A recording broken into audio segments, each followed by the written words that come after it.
ሰላም ውድና የተከበራችሁ የቻናሌ ቤተሰቦች በያላችሁበት ሰላማችሁ ብዝት ይበልልኝ። ዛሬ በአዲስ ቪዲዮ መጥቻለሁ ማለት ነው። ለቤቴ አዲስ ከሆናችሁ ላይክ፣ ሼር፣ ሰብስክራይብ በማድረግ ቤተሰብ እንድትሆኑ ጋብዛለሁ ማለት ነው። ዛሬ በሶስት ነገር መጥቻለሁ እና እንማርበታለን ብዬ ስላሰብኩ ነው። አንደኛ በገሊላ፣ ሁለተኛ ደግሞ በዘቢባ፣ ሶስተኛ ደግሞ በትዕግስት ማለት ነው። እና እዛ ላይ ሀሳብ አስተያየታችንን እንሰጣለን ማለት ነው። እናንተም የተመቻችሁ የተረዳችሁትን ሀሳብ አስተያየታችሁ ኮመንት ላይ መጻፍ ትችላላችሁ ማለት ነው። በመጀመሪያ እንግዲህ ወደ ገሊላ እንሄዳለን ማለት ነው። ገሊላ ማቃት ሰው የለም እውነት ለመናገር ያው ቤቶች ድራማ ከዚህ በፊት ብዙ ሰው ስለሚያየው ማለት ነውና እኔ በጣም ነው የምወዳት ኢቤና እሷ በጣም ነው የምወዳቸው ማለት ነው ቤቶች ድራማ ላይ እና ትላንትና እንግዲህ የልጇ ክርስትና ነበር ማለት ነው። ያው እሷ በትዳር እንግዲህ ትዳር ከያዘች 11 አመት ሆኗታል። በትዳር 11 አመት ኖራለች ማለት ነው።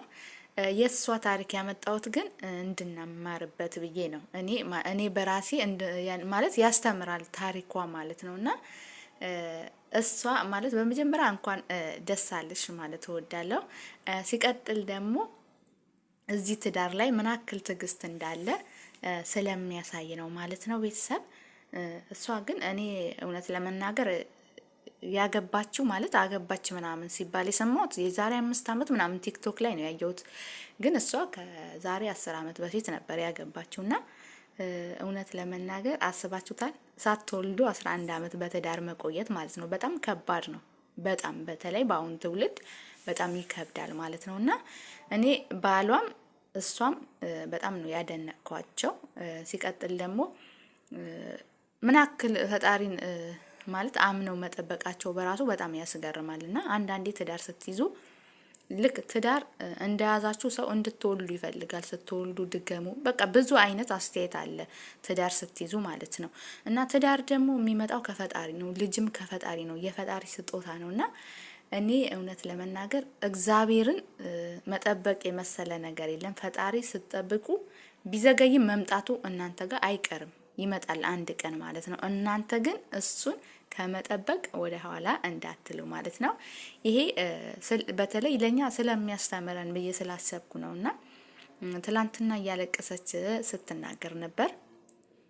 እግዚአብሔርን ብዙ ጊዜ ስጠይቀው ነበርና የጠየቅኩት ደግሞ መልስ ሰጥቶኛል ብላ ምስክርነት ስትሰጥ ነበር። እውነት ለመናገር በጣም ነው ያስደሰተኝ ማለት እሷ እንደዛ ሆኗ በማየቴና ማለት እንቧ ምናምን ስሜቱ በዛ ላይ ስትናገር ትዳር ስትይዙ ከጀርባችሁ ብዙ ሰዎች አሉና ሳትወልዱ ስትቀሩ ብዙ ሰው ስለናንተ ያወራል። ለምንድን ነው የማትወልደው? ይሄ በቃ እኛ ሀገር ወይም ደግሞ የትም ዓለም ላይ ያለ ነገር ነውና ብቻ እኔ ደስታዬ ልነግራቸው አልችልም። በጣም ነው ደስ ያለኝ ለሷ ማለት ነውና እናንተም እንግዲህ እንኳን እግዚአብሔር ረዳሽ ብላችሁ ሀሳባችሁ ግለጹላት ማለት ነው። እውነት ለመናገር ከዚህ ትዳር ብዙ ነገር ያላገቡ ከዚህ በኋላ ለማግባት ያሰቡ ሰዎች ይማራሉ ብዬ አስባለሁ። ትዳር ማለት ልክ እንዳገባችሁ ትወልዳላችሁ ማለት አይደለም። ሳታገቡ ቀርታችሁ ማለት እድሜያችሁ ሄዶ አትወልዱም ማለት አይደለም። ሁለቱም የእግዚአብሔር እንትን ነው ማለት ከእግዚአብሔር ነው። ልጅም ቢሆን ትዳርም ቢሆን እሱ ሲፈቅድ ብቻ ነው የሚሆነውና ስላገባችሁ ይሄ ትወልዳላችሁ የሚባል ነገር አይነት እኔ ብዙ እንትን አልለውምና ፈጣሪ ሲሰጥ ብቻ ነው። ፈጣሪን መጠበቅ ያስፈልጋል። በተለይ ደግሞ ትዳር ላይ እና አሁን ማንም በዚህ ትውልድ በአሁኑ ትውልድ እንደዚህ የሚታገስ ሰው አለ ብዬ አላስብም። እና የነሱ ጥንካሬ አይቻለሁ። ለሚመጣው ትውልድ ደግሞ ምን ያክል ከነሱ መማር እንዳለባቸው ያሳያል ብዬ ስላሰብኩ ነው፣ ያስተምራል ብዬ ስላሰብኩ ነውና እግዚአብሔርን ጠብቁት፣ ፈጣሪን ጠብቁት። አንድ ቀን ይመጣል። እሱ ሲመጣ ግን እናንተ ወደ ሌላ መሄድ የለባችሁ ማለትም እስከሚመጣ መጠበቅ አለባችሁ እና ያስተምራል ታሪካቸው። የሱም የባሏ ራሱ የእምነቱ ጥግ በጣም የሚገርም ነው። ማንም ወንድ 11 አመት አይታገስም በጭራሽ ማለት ነውና ሴትም ብትሆን አትታገስም። መውለድ ትፈልጋለች። ልጇን ማየት ስለምትፈልግ ማንም በትዕግስት ኖሮት እንደዚህ አክል አመት ይቀመጣል ብዬ አላስብም። እና አንዳንዴ በእግዚአብሔር ላይ እምነት ሲኖራችሁ እንኳን 11 አመት ብዙ አመት በትዳር ትቀመጣላችሁ ማለት ነው። እና ፈጣሪ እንግዲህ ልጇን ያሳድግላት። ከዚህ በኋላ ደግሞ አሁንም በየአመቱ እንድትወልድ ፈጣሪ ይርዳት ማለት ነው። እና ስለሚያስተምር ነው። አንዳንዴ ትዳር ላይ እንደዚህ አይነት ችግር ሲፈጠር በመጸለይ ፈጣሪን በመጠየቅ እና ሁሉንም ነገር እንዲስተካከል ማድረግ እንችላለን ማለት ነው። ከዚህ በፊትም ይሄ ያለ ነገር ነው፣ ወደፊትም የሚኖር ነገር ነውና ትዳር ላይ ብቻ ምንድነው ዋናው ነገር አልሆነም ተብሎ ትዳር መፍረስ የለበትም ብዬ አስባለሁ። ከእግዚአብሔር ስለሆነ ሁሉንም ነገር። ሁለተኛ ደግሞ ስለ ዘቢባ፣ ያው ዘቢባ ሁላችንም እናውቃታለን። እንግዲህ አይ ቲንክ ካገባች 3 አመት ነው 2 አመት ሊሞላት ነው። እንግዲህ የ3 ልጆች እናት ሆናለች፣ ልትሆን ነው። ያው መንገድ ላይ ነች። እኔ ፌስቡክ ላይ ነው ያየሁት። እውነት ለመናገር በጣም ደስ ብሎኛል።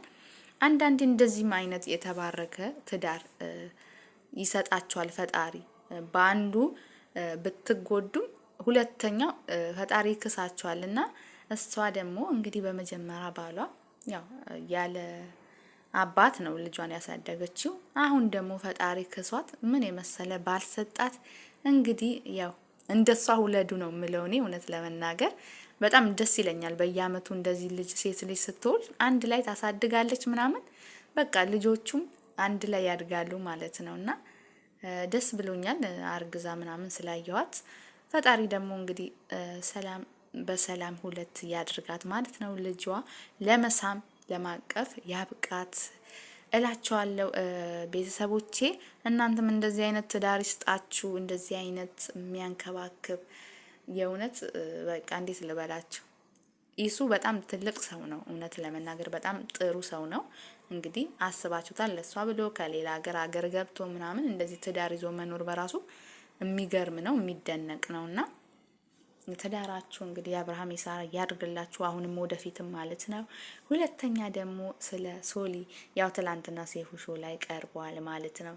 ታውቃላችሁ ትግስት እውነት ለመናገር እንደ ስሟ በጣም ትግስተኛ ሴት ናት ማለት አላቅም። እሷ ለማመስገን የሆነ ቃላት ነው የሚያጽረኝና በጣም ታታሪ እናት፣ ጀግና እናት ናትና ትላንትና እውነት ሴፉ ላይ ምናምን ስትናገር በጣም ነው ውስጤ የረበሸው ማለት ነውና እኔ ለሷ አምላት ነገር ቢኖር በቃ ጥንካሬዋ ማለት እናት የእናትነት እንትኗ እንደዚህ ለሰው እንደዚህ አስረድተዋለች ማለት ይቻላልና ልጆቿ ከአንድም 2 3 ልጆቿ እንግዲህ ታውቃላችሁ እና እንደዚህ ሆነው እንደዛ ሆና አሳድጋ ልጆቿን የዚህ ቦታ ላይ ማድረሷ በራሱ የሚገርም ነው፣ ያለ አባት ማለት ነውና እነሶሊ ደግሞ በጣም የሚገርሙ ልጆች፣ የሚገርሙ ልበ ብርሃን፣ አስተዋይ፣ እኔ እንዴት ልበላችሁ ምን አይነት ልጆች እንደሆኑ አላቅምና ፈጣሪ